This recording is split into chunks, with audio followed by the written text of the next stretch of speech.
নমস্কার বন্ধুরা, আমি পলাশ বিশ্বাস আর আপনারা দেখছেন পলাশ বিশ্বাস ভিডিওস। আশা করি আপনারা প্রত্যেকে ভালো আছেন এবং আপনাদের বাগানের প্রত্যেকটি গাছ ভীষণ ভীষণ ভালো আছে। বন্ধুরা, থাম্বনেল আর টাইটেল থেকে বুঝতেই পেরে গেছেন যে কোন বিষয়ে আলোচনা করব। হ্যাঁ বন্ধুরা, বিশ্বাস করুন ভীষণ গুরুত্বপূর্ণ বিষয়। এবং গোলাপ গাছের সঠিক পরিচর্যাটা এই সময়ে দাঁড়িয়ে করতে হবে। এই যে ভিডিও ক্লিপসটা দেখছেন, এই ক্লিপিংসটা আমার অবশ্যই শীতের বাগানের, কিন্তু যেটা বলার যে গাছগুলোকে তো রাখতে হবে বাঁচিয়ে, মেরে ফেললে বা মারা গেলে তো চলবে না। তো এই সময় দাঁড়িয়ে অর্থাৎ মে মাসে গোলাপ গাছের যে পরিচর্যা, মিক্সড খাবার, সেগুলো তো দেবেন, যেভাবে দেখিয়েছি আগে সেভাবে দেবেন। আর অবশ্যই বৃষ্টি থামার পরে, মানে এখন যেহেতু বিক্ষিপ্তভাবে বৃষ্টি হচ্ছে, বৃষ্টি থামার পরে এই যে তরল সারটা দেখাবো গোলাপ গাছে সেটা দিতে থাকুন। এবং কতদিনের ব্যবধানে দেবেন? অবশ্যই সপ্তাহে একবার করে আপনারা আপনাদের গোলাপ গাছে দিয়ে দিন। সেটা সিন্ডারে থাকুক বা মাটির মিডিয়ায় থাকুক। এই রকম যেরকম দেখছেন অজস্র কচি কচি ব্রাঞ্চ, কচি কচি ডালপালায় আপনার বাগানের গোলাপ গাছ কিন্তু ভরে উঠবে। এবং সুন্দরভাবে যদি সঠিকভাবে পরিচর্যা করা যায় তাহলে দেখবেন অতি সহজে গোলাপ গাছ কিন্তু হয়ে যাচ্ছে, আপনার বাগানে থাকছে। অনেকে বলছেন পাতা ঝলসে যাচ্ছে, পাতা পুড়ে যাচ্ছে। কোনো কিচ্ছু হবে না। জাস্ট 15 দিনের ব্যবধানে আপনারা ফাঙ্গিসাইড স্প্রে করুন।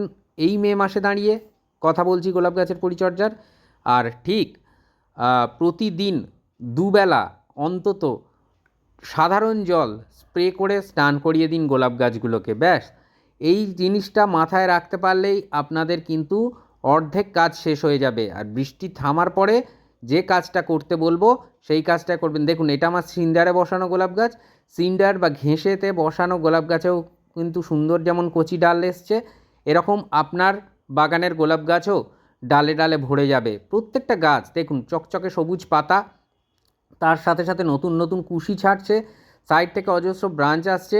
সিন্ডার হোক বা মাটির মিডিয়ার গোলাপ, যে কোনো গাছেই এই তরল উপাদান আপনাদেরকে দিতে হবে সপ্তাহে একবার করে। আর একটা গুরুত্বপূর্ণ ব্যাপার, এই যে দেখুন কুঁড়ি এসছে, কুঁড়িগুলোকে কিন্তু এই সময় মানে ফুল নেওয়া যাবে না, ফুল নেব না আমরা।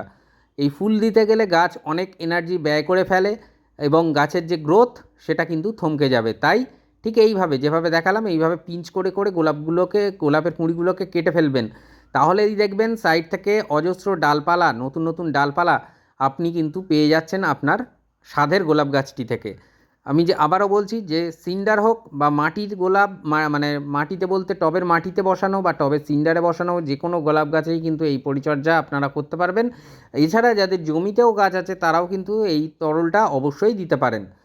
তো এই যে কুঁড়িগুলোকে কেটে ফেলছি, হ্যাঁ অবশ্যই কষ্ট হচ্ছে, কিন্তু সেইভাবে তো আর শীতকালে যত দিন থাকে গোলাপ ফুল বা যত দিন ধরে যতটা সাইজে বড় হয়, যত সুন্দর হয়, সেই রকম তো আর হবে না।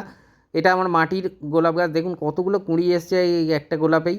তো আসবে এরকম প্রচুর কুঁড়িও পাবেন, আপনার গাছটিও সুস্থ থাকবে। তেমন দেখুন এই ছোট ছোট ডালপালা যেগুলো দেখছেন, এরকম অজস্র ডালপালা বেরিয়ে আপনার গোলাপ গাছ কিন্তু আপনার বাগানে কিন্তু দুর্দান্ত রেজাল্ট আপনাকে উপহার দেবে। যেমন এই সময় দাঁড়িয়ে গোলাপ গাছগুলোর বৃদ্ধি বা বাড়িয়ে নেওয়ার সময়, আগামী দিনে বর্ষা আসছে, সেই বর্ষাকালে যাতে গোলাপ গাছগুলোর কোনো ক্ষতি না হয় সেই জন্য আমাদেরকে কিন্তু এই তরল এই সময়ে দাঁড়িয়ে দিয়ে দিতেই হবে। প্রত্যেকটা গাছ, যে গাছ রুগ্ন সেই গাছও কিন্তু ঝোপালো হয়ে উঠবে এই একটা তরলের ব্যবহারে।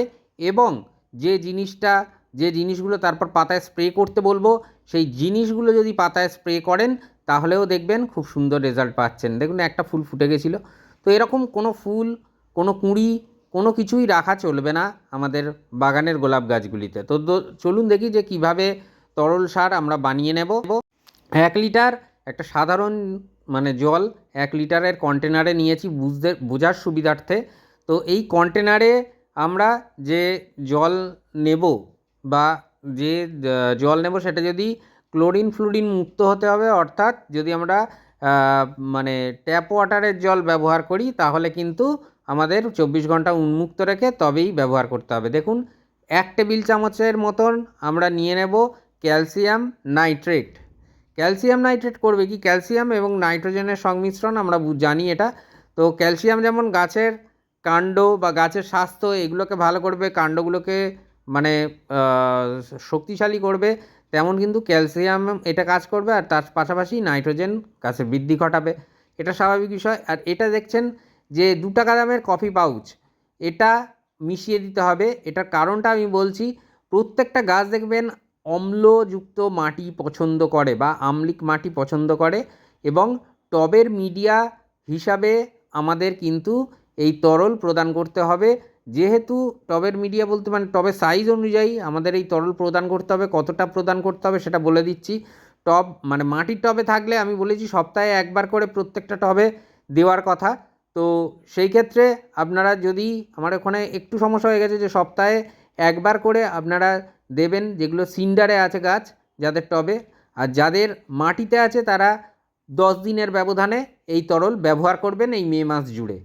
তো এটা করতে পারলেই কিন্তু খুব সুন্দর রেজাল্ট পাবেন। দেখুন ক্লকওয়াইজ অ্যান্টি ক্লকওয়াইজ ঘুরিয়ে নিলাম।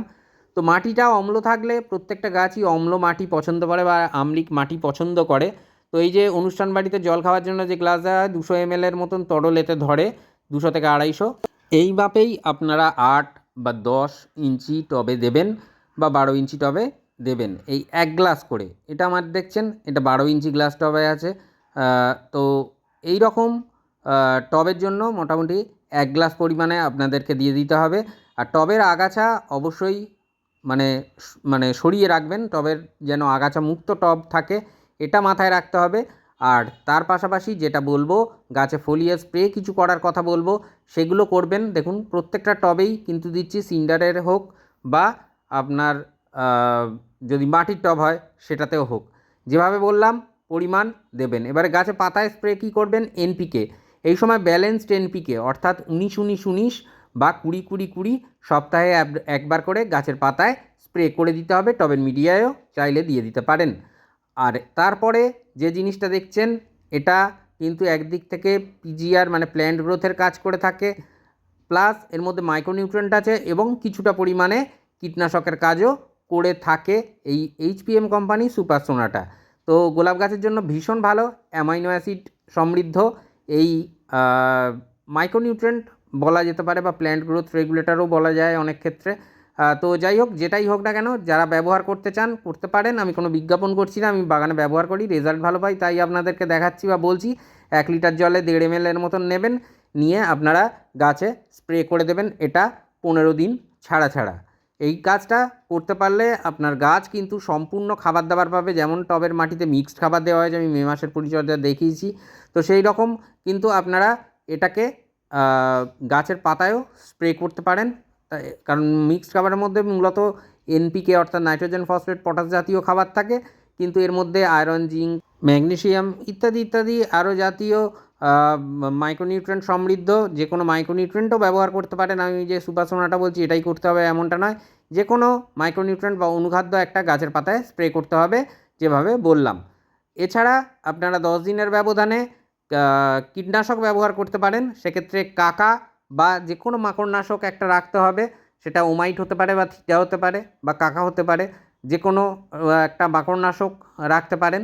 আর তার সাথে সাথে আপনারা ইমিডাক্লোরোপিড বা টাটা টাফগার এই জাতীয় কীটনাশকও রাখতে পারেন, বা ডাইবেথয়েড 30 এই কম্পোজিশনের যে কোনো কীটনাশক রাখতে পারেন। 10 দিন ছাড়া ছাড়া ঘুরিয়ে ফিরিয়ে গাছের পাতায় স্প্রে করে দিন। মানে এই সপ্তাহে যদি কোনো মাকড়নাশক দেন, পরের সপ্তাহে ডাইমেথয়েড 30 কম্পোজিশনে যে কোনো কীটনাশক একটা স্প্রে করে দিলেন। তো আবার তারপরে আবার যে কোনো মাকড়নাশক একটা স্প্রে করলেন। এইভাবে কীটনাশকটা ব্যবহার করতে হবে। ফাঙ্গিসাইড মাসে 2 বার ব্যবহার করতে হবে 15 দিন ব্যবধানে। তো এইভাবে মে মাসেতে এই তরল সার যদি আপনার গাছে বৃষ্টি থামার পর দেন, তাহলে দেখবেন দুর্দান্ত রেজাল্ট পাবেন। এবং পাশাপাশি যে সাপ্তাহিক যে ফোলিয়ার স্প্রেগুলোর কথা বললাম, সেগুলোও যদি করতে থাকেন খুব ভালো রেজাল্ট পাবেন, এবং একেবারে দেখবেন শীতের প্রথম থেকে গাছ ভরে ভরে আপনার বাগানে ফুটছে গোলাপ। তো এই জন্যই বলবো বন্ধুরা, সারা বছর ধরে আমাদের গোলাপের পরিচর্যাটা করতে পারলে দুর্দান্ত রেজাল্ট হয়, গাছ বেঁচে থাকবে, কোনো সমস্যা থাকবে না। আর শীতে ঠিক এইভাবে যেরকম দেখছেন এই রকমভাবে ফুটে থাকবে আপনার বাগানে গোলাপ। তো আশা করি বুঝতে পারলেন কীভাবে গোলাপ গাছের এই তরল সার প্রদান করবেন বৃষ্টির ঠিক পরেই। আর তার পাশাপাশি যে ফোলিও স্প্রেগুলো বললাম সেগুলো করতে থাকুন। প্রতিদিন শাওয়ার দিন, গোলাপ গাছকে স্প্রে করে স্নান করিয়ে দিন অন্তত 2 থেকে 3 বার। দেখবেন খুব ভালো রেজাল্ট পাচ্ছেন, আপনার গোলাপ গাছ থাকছে সুস্থ সবল। আর আগামী দিনে ফুল দেওয়ার সময় ঝাঁকে ঝাঁকে ফুল দিয়ে আপনার বাগানকে ভরিয়ে রাখবে আপনার গোলাপ গাছ। মন থাক চিরসবুজ, পৃথিবী হোক সবুজময়। এই বলে আজকে এখানেই সমাপ্ত করছি। আবার আসছি আগামীকাল সন্ধ্যে 6টায়। হ্যাপি গার্ডেনিং বন্ধুরা, নমস্কার।